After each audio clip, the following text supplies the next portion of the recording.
नमस्कार। ओम प्रकाश राजभर ने एक बार फिर से यादवों को लेकर के अपना पुराना राग आलापा है। उन्होंने कहा कि जब सरकार थी तो पूरी समाजवादी पार्टी यादव विचारधारा की थी। वोट सभी जातियों ने दिया, मगर सिपाही लेखपाल बनाना हो तो यादव। 86 एसडीएम में 56 यादव। उस समय ये लोग कहाँ थे? ओपी राजभर। यह नवभारत टाइम्स की रिपोर्ट देखिए। अब खबर विस्तार से जानिए। दरअसल ओम प्रकाश राजभर जी इन दिनों अपना बेस बनाने में लगे हुए हैं। और जहां हम इस समय बैठे हैं तरौलिया में, यहाँ से तो अपने पुत्र को चुनाव लड़ाने के चक्कर में। अब वो जीतेंगे कि नहीं जीतेंगे तो अलग विषय है, लेकिन समझ लीजिए कभी ये कह देना 86 में से 56 यादव एसडीएम हो गए। उनके पुत्र ने तो यहाँ तक कह दिया था कि अभी जो उत्तर प्रदेश पुलिस की भर्ती हुई है ये योगी जी की सरकार में, उसमें 15-16 हजार तो यादव हो गए। और उससे पहले जब सपा की सरकार थी तो उस समय सारे यादव लोग भर्ती होते थे पुलिस की में। लेखपाल के बारे में ओम प्रकाश राजभर बोल ही रहे। अब इस पर सोशल मीडिया की यूजरों ने उनको जम करके सुनाया है। अन्य जात के लोग जो हैं, ये भी नहीं यादव वर्ग के लोग, अन्य जात के लोगों ने उनको खूब सुनाया है। अगर हम आपको बताएं तो जो नीचे लोग कमेंट करते हैं, जैसे नंदलाल वर्मा है, इन्होंने कहा कि मैं यादव बिरादरी से तो नहीं हूँ, कोयरी बिरादरी से हूँ, लेकिन एक बात पूरी तरह से स्पष्ट कर देना चाहता हूँ कि आपकी जानकारी के लिए मंत्री जी, कि यादव बिरादरी से मुकाबला करना मतलब शेर से मुकाबला करने के बराबर है।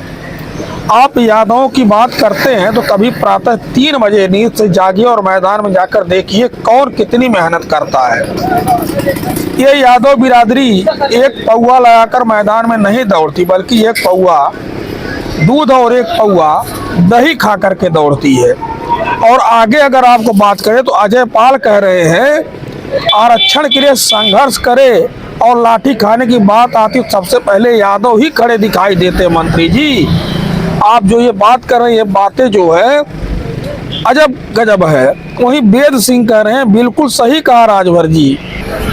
वहीं एडवोकेट उदय सिंह डब्लू हैं, इन्होंने कहा कि ये पिछड़ों दलितों की लड़ाई लड़ेंगे। और आगे आपको बता दूं, याकूब शेख हैं, इन्होंने कहा कि जब सपा खराब थी तो आपने सपा से गठबंधन ही क्यों किया। डॉक्टर अजय पटेल ने कहा राजभर जी पहले जानकारी अच्छे से ले लिया करो, फिर मीडिया के सामने जा करके बोला करिए। संदीप कुमार मौर्य नाम के सोशल मीडिया यूजर है, ये फेसबुक की टिप्पणियां हैं। उन्होंने कहा कि अरे जांच को कर लो, वो लोग अपने काबिलियत पे बने हैं, तुम भी अपने बेटों को बना दो डीएम, सरकार तो तुम्हारी भी है। आपको बता दें कि प्रमोद मौर्य हैं, उन्होंने कहा कि 86 में से 56 एसडीएम की भर्ती कब हुई यह प्रूफ कर सकते हो। वहीं उनके इस बयान को लोग जस्टिफाई भी करने में लगे हुए हैं। तो आपको बता दो कि हिमांशु प्रकाश ये कह रहे हैं कि इस बार यह जीत के लिए तरस जाएंगे। सीताराम पाल है, कह रहे हैं कि 86 में 56 यादवों के नाम बताओ जरा। और मुकेश कुमार सोनी कह रहे हैं यार ये किस ग्रह का नमूना है भाई। महेंद्र प्रताप ने जवाब देते हुए लिखा है कि गलती अखिलेश यादव की है, एक बार कायदे का प्रेस कॉन्फ्रेंस करना चाहिए था और पूरी तरह से बात को स्पष्ट कर देनी चाहिए।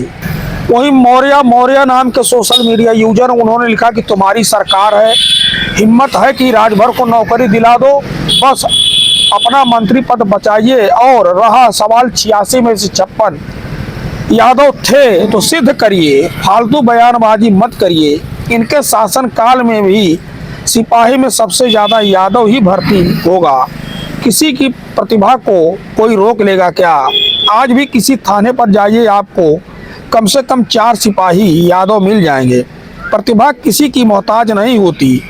इसी शासन काल में आपने ही बताया था कि बादा मेडिकल कॉलेज में 15 लोगों की भर्ती में कैसे जातिगत आधार पर हुई थी।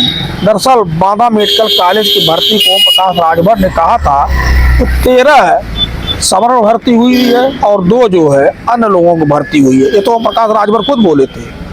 जयराम राजभर कह रहे हैं कि पढ़ने लिखने के समय आपने तो टेम्पू चलाया और लड़कों को समाज का वोट बेचने के लिए नेता की ट्रेनिंग दिला रहे हैं। नौकरी कैसे मिलेगा? वैसे भी पेपर लीक करने वाला आपके पार्टी का विधायक है। तो लोग जो हैं खूब सुना रहे हैं। अरविंद कुमार पासवान नाम के सोशल मीडिया यूजर है, इन्होंने भी अपनी तरफ से लिखा है और कहा कि केवल अन्य पिछड़े वर्गों को गुमराह कर रहे हैं राजभर। उनकी बहस विधानसभा में हुई थी, योगी जी मौन हो गए थे, उनके पास जवाब नहीं था। इसी मुद्दे पर दरअसल सपा चीफ अखिलेश यादव जी ने जब योगी आदित्यनाथ जी से लिस्ट मांगी थी कि 86 में से 56 यादव एसडीएम की लिस्ट सार्वजनिक करिए, तो बाबा जी नहीं दे पाए थे, आज तक नहीं दे पाए।